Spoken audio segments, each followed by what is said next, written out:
Ok, alors on est parti pour le 20.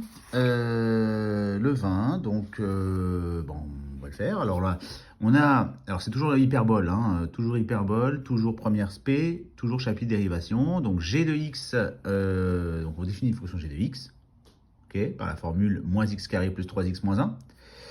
Il faut vérifier qu'on a ça. Donc ça se passe à peu près la même chose, c'est à peu près à chaque fois la même chose, je veux dire.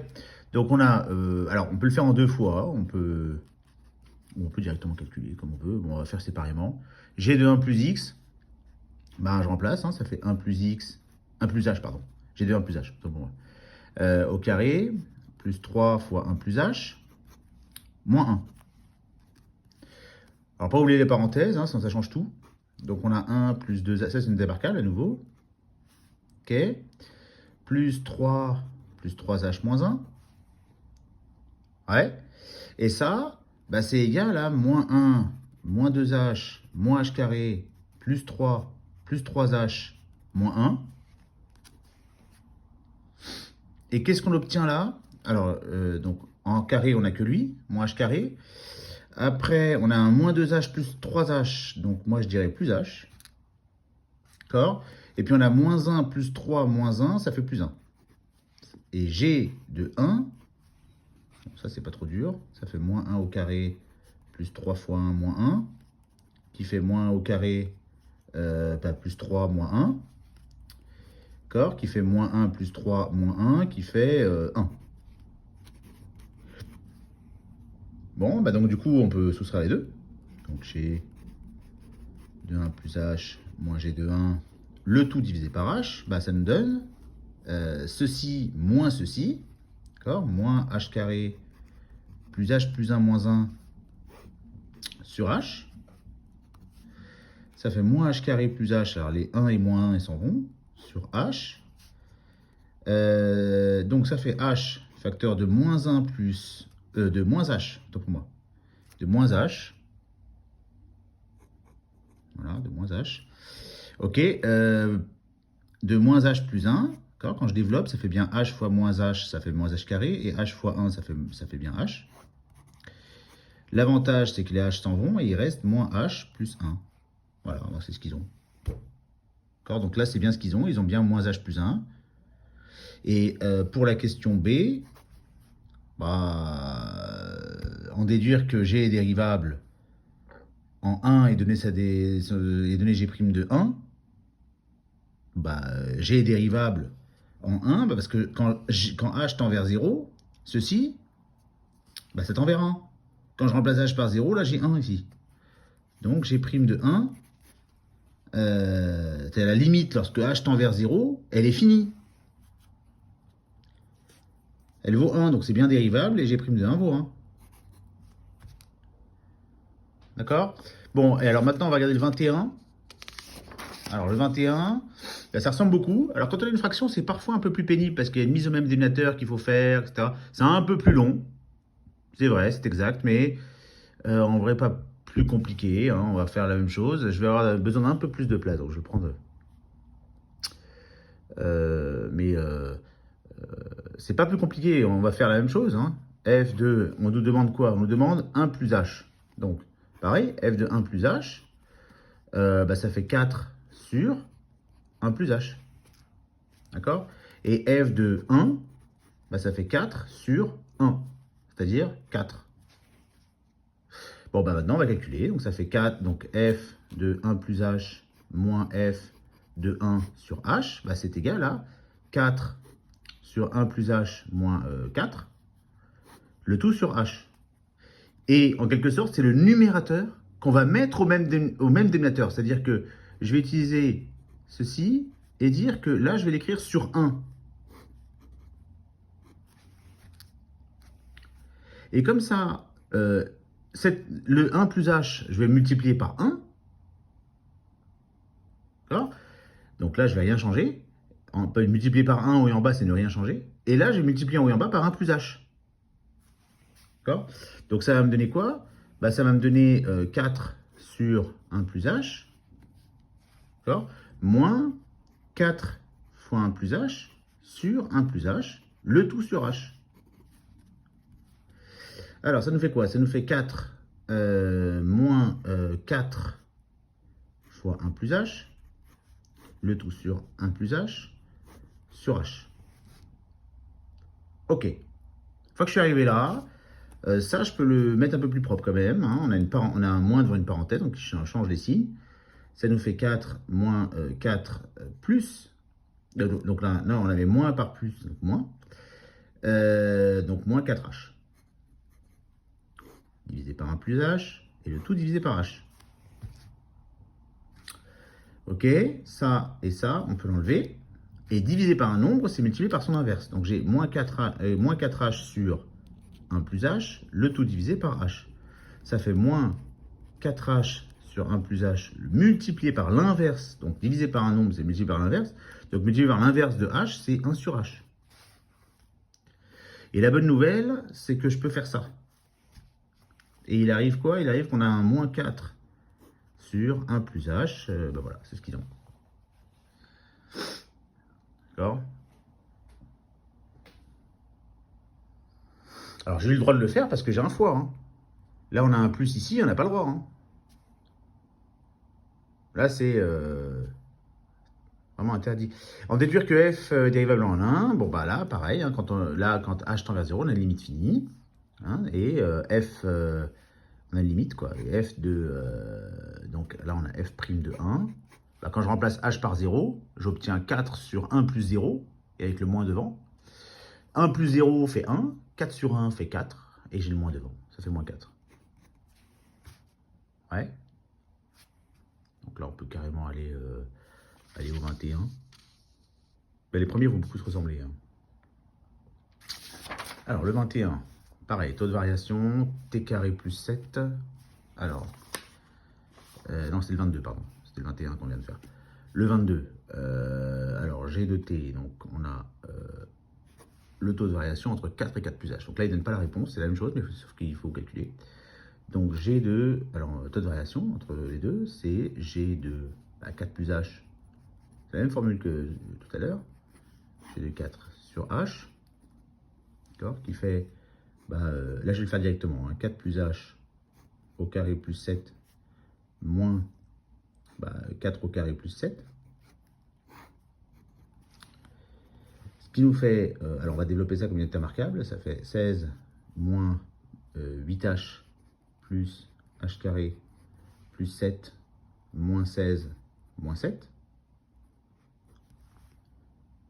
D'accord? Le tout divisé par h. Alors, moins 16, moins 7, parce que 4 au carré fait 16, et puis j'ai un moins devant une parenthèse. Donc, c'est pour ça qu'on a un moins 7 ici. Et puis là, j'ai plus 7, moins 7, donc ils s'en vont. 16, moins 16, ça s'en va. Et il me reste quoi? Il me reste... alors, je vais mettre directement un facteur. Je vais mettre h, facteur de moins 8, plus h. Alors, pourquoi? Parce que quand je développe h avec moins 8, j'obtiens moins 8h. Et quand je développe h avec h, j'ai h carré. Et là, la bonne nouvelle, c'est ça. Et donc, le taux de variation, il est juste réduit à moins 8 plus h. Voilà. Et maintenant, quand h tend vers 0, là, pareil, le nombre dérivé, là, c'est pas trop dur. Hein. Quand h tend vers 0, là, il nous reste moins 8.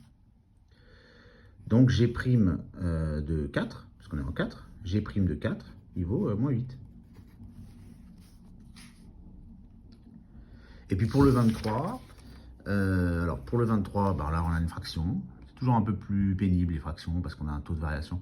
Bon, les sont sympas, c'est entre 0 et h. Donc entre 0 et h, ça fait f de 0 plus h moins f de 0 sur h. Bon. Alors f de 0, alors 0 plus h, ça fait h. Hein. Donc là, ça va juste nous donner moins 2 sur h plus 1. Moins, et en 0, là on a 1 en bas. Donc ça fait moins 2. Moins 2 sur 1, si vous voulez. D'accord? Là, c'est comme si j'avais écrit... Là, parce que f de 0, hein, si vous voulez, j'écris là. F de 0, il est égal à moins 2 sur 0 plus 1. Donc moins 2. C'est pour ça que j'écris moins 2 ici. Et donc, je divise par h. Et ensuite... là, comme j'ai un moins 2, je vais faire la même technique que tout à l'heure. Là, j'ai moins 2 sur h plus 1. Et je vais faire plus 2. sur h, mise au même dénominateur, on a moins 2 sur h plus 1 plus 2 fois h plus 1 sur h plus 1, le tout sur h. Ouais, et donc là, une fois qu'on est arrivé là, bon, on développe ce qu'on a en haut. Donc on a moins 2 plus 2h plus 2 sur h plus 1, le tout sur h. Là, les moins 2 et les 2 s'en vont. Et il reste 2h sur h plus 1 fois 1 sur h. Et là, la bonne nouvelle, là encore une fois, ça ressemble beaucoup à ce qu'on a fait avant. Hein. Les h s'en vont et il reste 2 sur h plus 1. Bah ça, pour moi, c'est ça le taux de variation entre 0 et h. Quand ils disent entre 0 et h, en fait, ils disent entre 0 et 0 plus h. C'est ça qu'ils disent. C'est bien le taux de variation entre a et a plus h. Mais a vaut 0 ici. Bon, bah donc, même réponse. Hein, quand h tend vers 0, on a 2. Donc pour moi, f' de 0, il vaut 2.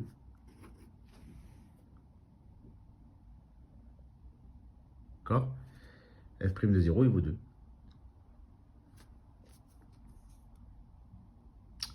Allez, le 24. Alors, le 24, on a une courbe. Bon, j'aurais pu le laisser pour une... Bon, le 24, allez, on a la fonction carrée. Donc, dans un repère orthonormé, c'est la courbe orientative de la fonction carrée.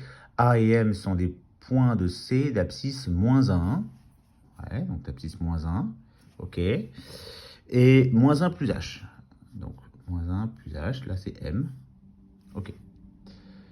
Démontrer que la séquente, la pente de la séquente est égale à H moins 2. Donc, la séquente, c'est ça, c'est AM. Bon, la pente de AM, c'est la taux de variation, hein, tout simplement. C'est-à-dire qu'on va faire quoi? On va faire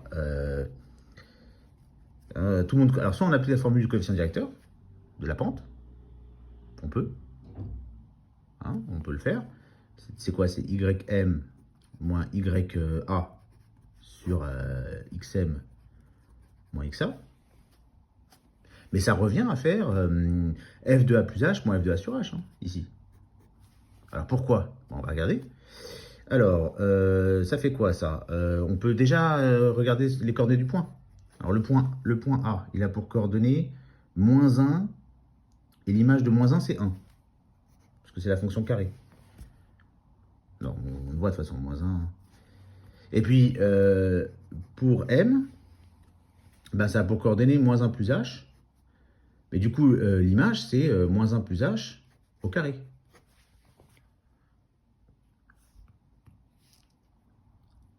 D'accord? Et donc, au final, là, c'est un point-virgule. Hein, j'ai mal fait, oui, c'est un point-virgule. Et bien, donc, au final, on peut calculer. Hein, donc, on va avoir 1, donc moins 1 plus H au carré. OK. Moins, là, je fais Y moins lui, moins 1, sur moins 1 plus H, moins 1.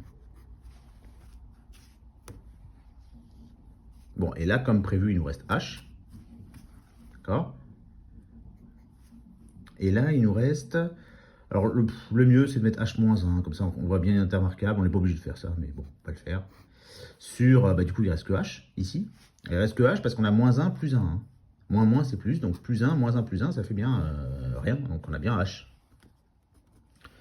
Et donc, on obtient quoi? On obtient H carré moins 2H plus 1 moins 1 sur H. Les plus 1 et moins 1 s'en vont. Et il reste H facteur de H moins 2 sur H. Pourquoi j'ai mis H moins 2? Parce que quand je développe, là, H fois H, ça fait H carré. Et H fois moins 2, ça fait moins 2H. Donc, pour moi, ça fait juste H moins 2. C'est bien ce qu'ils veulent. Hein. Ils voulaient H moins 2. Et donc, en déduire la valeur de la pente de la tangente, pardon. La tangente, c'est la même que la séquente, mais lorsque H... Là, on va rapprocher, en fait, on va faire diminuer H. On va rendre le H presque égal à 0. Donc, en fait, c'est cette formule-là, mais pour H tendant vers 0. On rapproche, si vous voulez, on rapproche 1 plus H et moins 1 plus H et moins 1. Là, ces deux abscisses-là, le XM qui est là et le XA qui est là, XM se rapproche, si vous voulez, de XA. C'est ça que ça veut dire quand H tend vers 0. Si vous regardez ces deux formules-là, là, ça c'est XA, YA, ça c'est XM et YM. Bah, dire que h tend vers 0, c'est bien rapprocher xa de xm. D'accord? Donc en fait, bon bah, qu'est-ce qu'on obtient? Donc ça c'est la question A. Hein. Qu'est-ce qu'il demandait? Le quotient de vecteur? Ok. On va l'appeler C. Et puis pour la question B, ben, la pente de la tangente, donc pente de la tangente, voilà, et ben c'est quoi la pente de la tangente? Ben, c'est moins 2.